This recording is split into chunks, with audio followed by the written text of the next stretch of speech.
distinguished guests, I'm so happy because we have people who are privileged like you.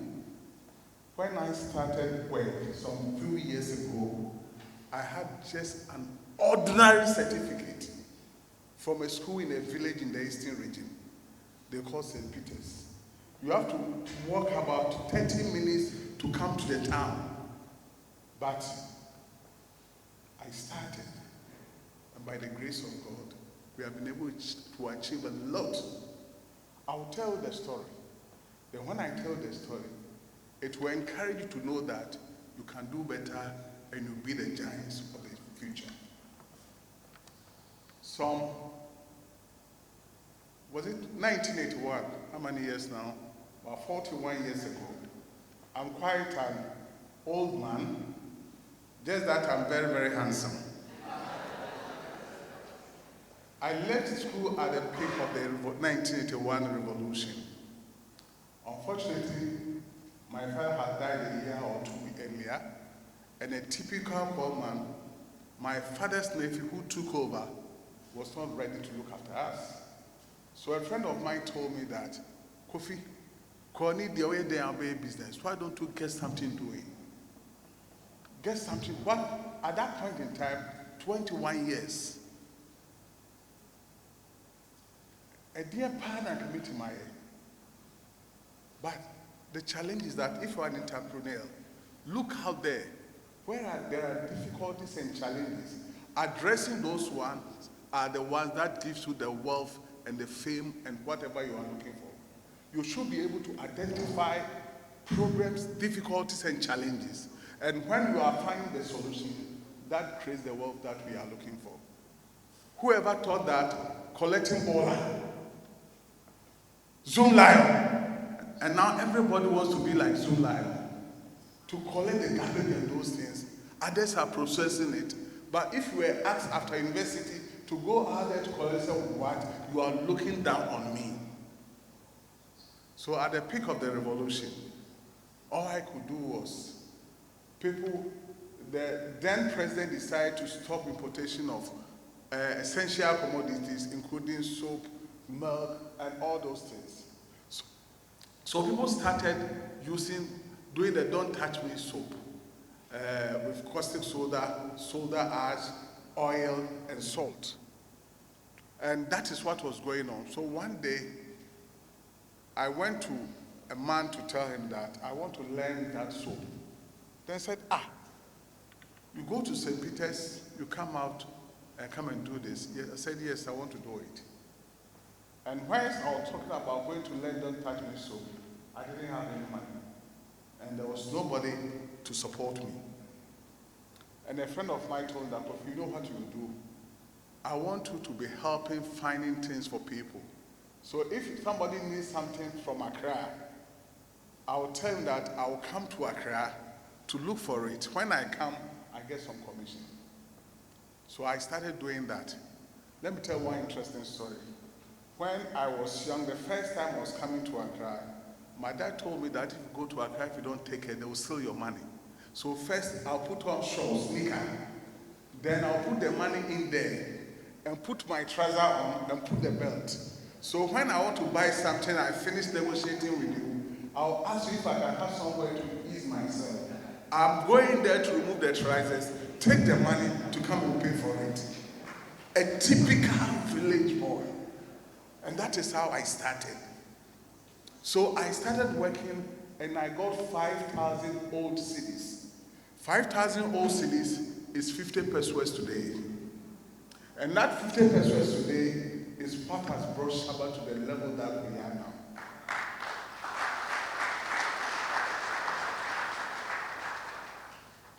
You see, it's not just about capital. The fields are white. The fields are white. There are a lot of things out there. Don't always dream and think that you need to get 10 million, 20 million to start something. Look at it, be determined, have the vision, start it small, grow it, and you'll be there. I remember a lady in my church came to me and said, "Oh, Elder, me per se, me business." I said, "What type of business?" She wants some 10 million those days to go to Togo. I said, Togo 10 million? Me, I respect money. Honestly, I'm a typical quote-trained man. I respect money. I don't play with money. Then I said, I can't get to the 10 million.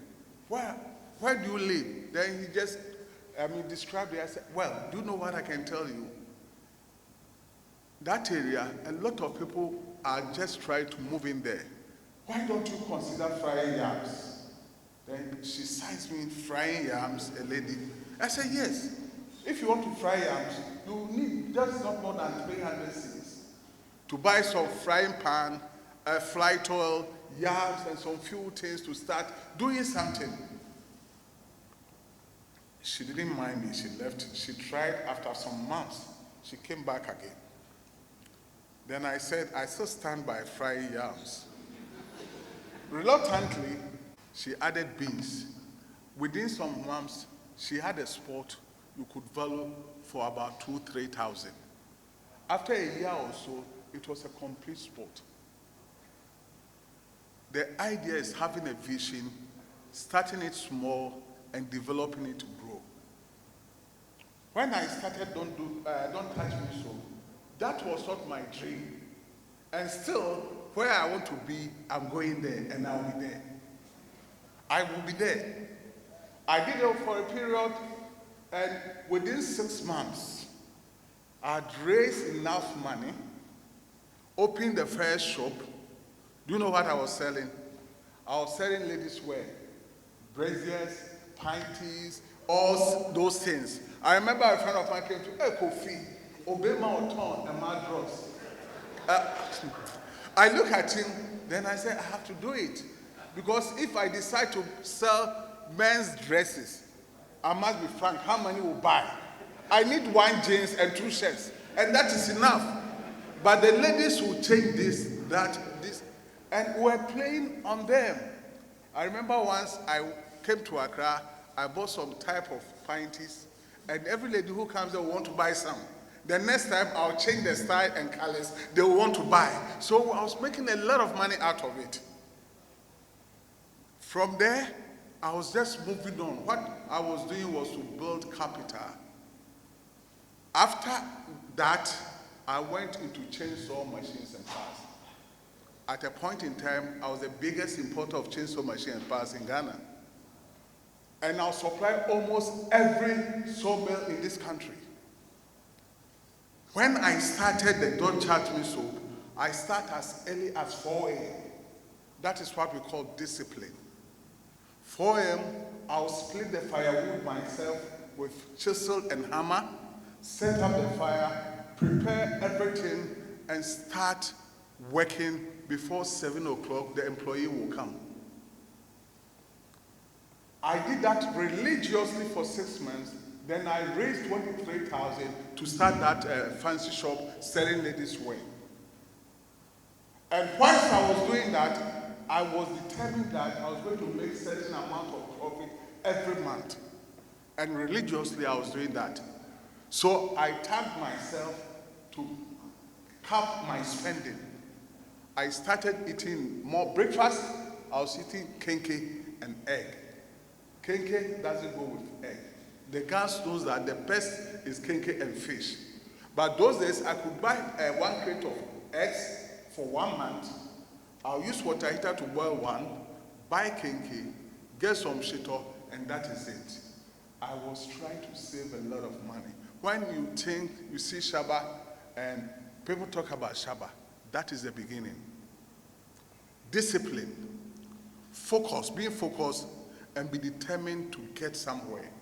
So I'm not surprised that after 6 months, from 5,000, which is 50 pesos as of today's currency, I could raise 23,000 to open the second shop and employ the second person over there. When I was 22, 23, I had employed about 7 people. The first time I earned money, somebody paid me when I went to Parliament. When I was giving 3,900, I had 2 expatriates taking more than $4,000 each. So I asked myself, what is it? Maybe the only thing is that the love and desire to serve your nation.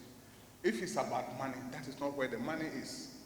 The money is about you trying to make it as an entrepreneur. And you are privileged that at least you have a basic education.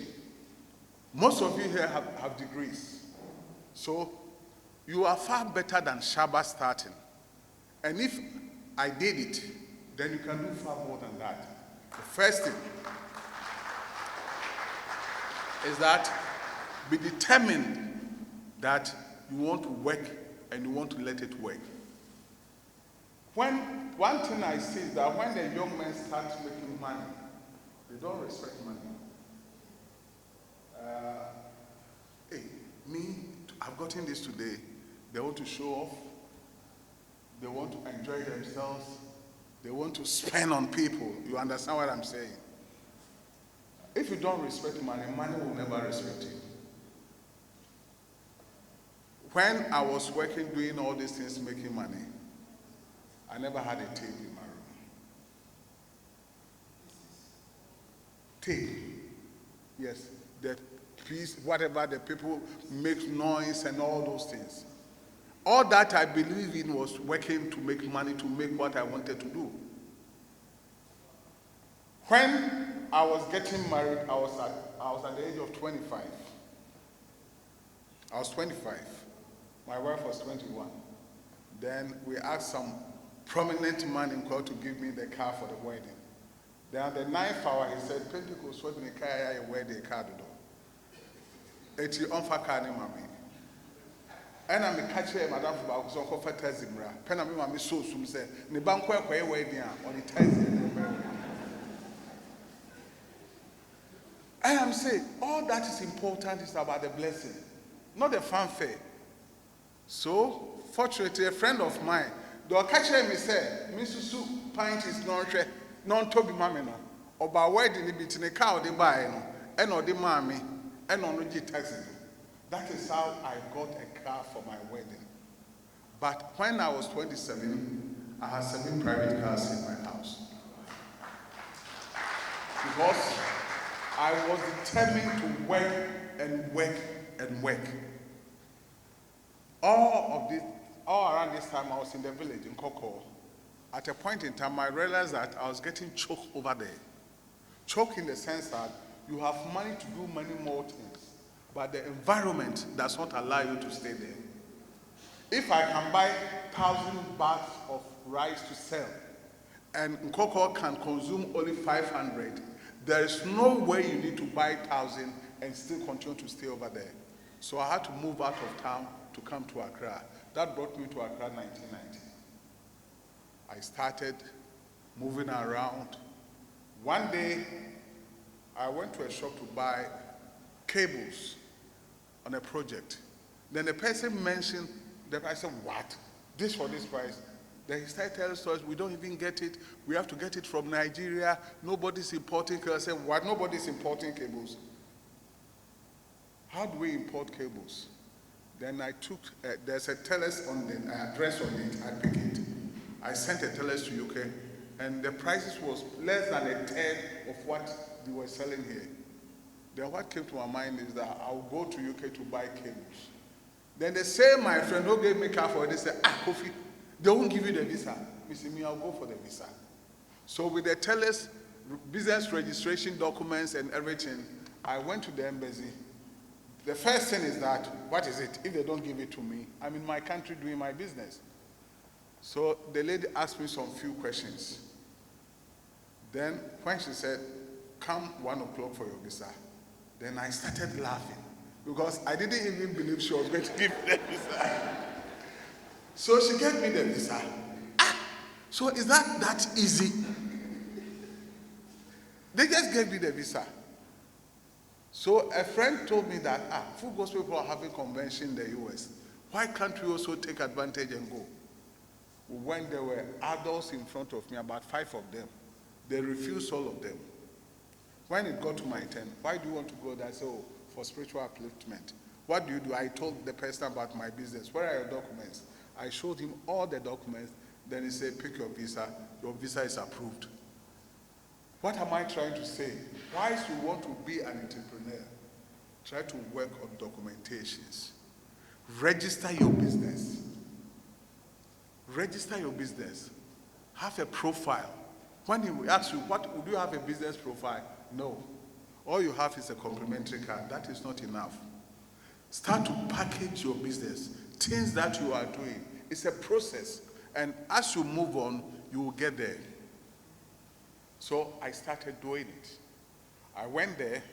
So when I went to US, and the first time I went to UK and they were talking about UK, I realized that the rooms were some small things, the steps, and I said, so these are the things people are so happy about. Oh. But I had in mind, I had taken some cables address. So I went to the people. Then I negotiated, I got a very good price. Then he said, how are you paying? Then I said, can I have somewhere to do something? I went to pull out my account sterling. I said, cash? The person looked at me like this. Because they were not buying the letters of credit and this and that. By a typical village boy, I came with cash. So the man looked at me and took the cash and said they should give me 50 pounds for bringing cash.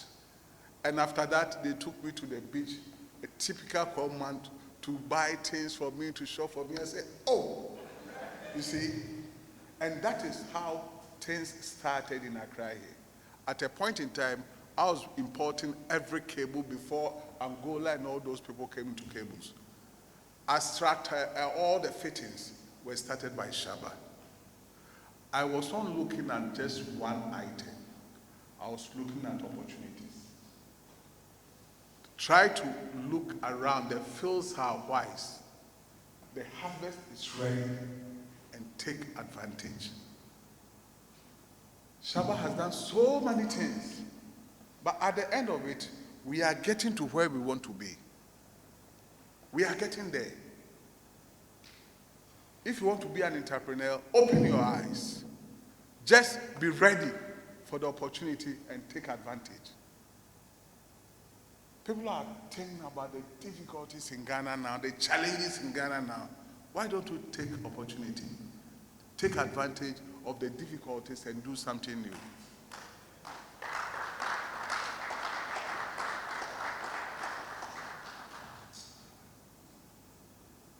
So we started coming to Accra, doing a lot of things. We joined the Chamber of Commerce. At a point in time, I was a regional chairman. I became the national president, and finally became the president of the Chamber for the whole Africa. And it opened a lot of avenues. And that is what is keeping me going now. I took advantage of the situations and times. At every point in time, there are a lot of opportunities around. Look around, be focused, and know that you want to do something. And when we have that right mind, you think about it and you'll definitely get there. I'm not a one who copy what people do. I always want to be the number one to do things. Don't try to be copying. If you are copying, when it comes to difficult times, you will lose out. Because every business has its ups and downs. There are challenges and difficulties.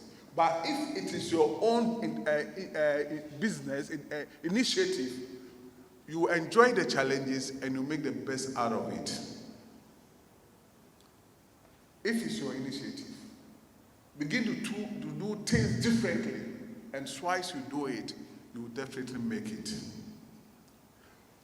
Whilst you are going on to learn to know about the business and learn to be abreast of time. I told you I was just an ordinary person. So one day, we were talking about politics, and I told a friend that, because the way things are going, I want to get involved. I said, with O level, I don't know what happened. Then I said, I'll go to school. So I had to decide to go and study, stop everything, because I need to be at par with them. Why? I was there and I was invited to join the Commonwealth Business Council. They selected 2 people from Ghana. They gave me a letter with Dr. Yamson, Unilever, and one person said, Kofi, Because of that, I turned down the invitation. I was feeling so inferior. And I felt, oh, so this thing, I can't go there. Then what I have to do is to go back to school. And I did. Don't be satisfied with what you have.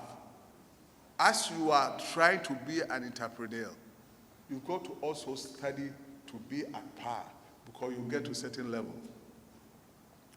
I had a privilege one day to address the UN on African Entrepreneurship Day. That is 25th November 2015. I won't forget that day. Big day, village boy. Hey. And for that matter, a Pentecost boy going to address the United Nations. I didn't sleep that night. I prayed there, I said, God, have your own way. By the time I slept, when I woke up, it was already 8 a.m. So I was shaking like this. I just put on my suit and other things without even going because I was getting late. If I had not studied or had not been to school, the inferiority complex and other things would have destroyed me. I had a privilege to go to the European Union to talk about private sector and a lot of things. But the background is just an ordinary level. My brothers and sisters, you are privileged. The fields are white, the harvest is ready. In these difficult, challenging times of our country, this is where your entrepreneurship leadership should come out and begin to take advantage and make money. We are planning, a lot of things are going to happen. Don't think that it's going to be easy. I'm a politician. It's not going to be any easy. So what are you planning ahead? What are you trying to do? I met my board and said, we are going to make sure that we import brown rice at all costs. Brown rice because you have to be able to get it duty-free as a raw material, process it here because it's going to be a challenge on food. Difficult days are going to come. So what are you planning to take advantage of that? As I speak to you now, we have 7 factories. We are going to do more. And all are looking at the challenges and difficulties so that we can just address the issues by addressing the issues to make good money. We are bringing a plan to, because most people are eating noodles. Noodles is from cassava starch and some flour, and that is the end of it. So when we start to do, producing noodles and people are not getting food to eat, we are solving the problem, but we are making good money. We are putting a lot of things in place to be able to take advantage of the situations that we are in. If you want to be an entrepreneur, look at the challenges and difficulties. Just look around you. I was telling somebody, say he doesn't know what to do. I say, common toothpaste we import to Ghana. Common toothpaste. Bamboos are all over. If you go to Kwao, that's why I know, that's why I always use Kwao as an example. Before you climb the mountains, bamboos are left, right, everywhere. And the machine is less than $5,000. So if anybody can buy a car and use the car, you can set up a factory. People are using cars $30,000, $40,000, $50,000. To set up a toilet roll factory is about $12,000. If you are to supply only Nungwa and its environs with toilet roll, you are a millionaire. You are a millionaire. Because it's a dirty thing everybody is using. The fields are white. Then we import toilet roll from China. My God. We are importing toothpick. There are a lot of things that we can do as entrepreneurs. Don't look at the big oil businesses. Look at the small ones and start with them. Don't wait for my sister to come and give you some $100,000 or $200,000. You can start with as low as 2,000 Ghana cedis, and you will make it. You will make it. There are so many things that people can do, but they are looking at the big things. I started small. Life is looking at like a vein. The base is very small. As you go up, and it opens up. If you don't do it that way, and you start it big, along the line, you will collapse. You learn as you move on, and you try to address the challenges whilst you go on. That is what equips you and gives you the experience to handle bigger things. Now, if you give me $100 million today, I'll know what to use it for. But if you had given me $1 million some years back, I would have run away from it. I remember there was a time somebody called me from South Africa. Oh, SHABA, we can give you some loan. I said, how much? They said, even 1 million, 2 million. I said, no, I don't want it. So they said, how much? I said, 50,000. I said, what? But village boy from Boko, what is 1 million? They convinced me, and I took $750,000 buyer's credit. I started importing things I didn't need. If you say you want this, I say I will import for you because I have a credit line. I started Coca-Cola, car tires, car battery. If anybody comes, I want this, I say I'll import it. Because at that time, I wasn't so mature to manage such things. So it's like the money is there. A Pentecost elder, somebody comes to me, he wants to do the refined application. Then I say, oh, I'll import the bottles and the covers for you. Then my wife told me that, are you part of application now? Why? Because there's money there to be used. There's money there to be used. My time is up. Distinguished future, you are our future. If you fail, you have failed us as a nation. But I think you can do more than we have done. You are privileged to have mentors who will help you to tell you to do the right things. We didn't have that opportunity, but the best I can give to Ghana now is to tell you how to do it and do it right. And when I'm able to do it, that gives me satisfaction. Because it comes to a time, it's not all about money. It's about the legacy you are leaving behind, how you are impacting on the lives of men. That is what gives the inner joy and satisfaction. And I also wish that out of this, as we move on, we'll get the more Shabas, we'll get the more Chums, we'll get the more Sikhs and all these things. Mind you, all these people we are talking about, those we call entrepreneurs of today, the people you know did not have the opportunity to have the degrees that you are having. It means, therefore, that if you put your hands together, you'll be far more than SHABA and the big names that you have, because you have been prepared. You have what it takes to engage, to negotiate, and to deal with people. We had to learn it from the scratch, but by God's grace, we are where we are. I want to say that believe in yourself that you can do it.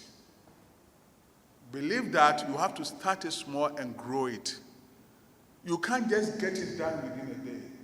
It's a matter of time. I've done business for 41 years now.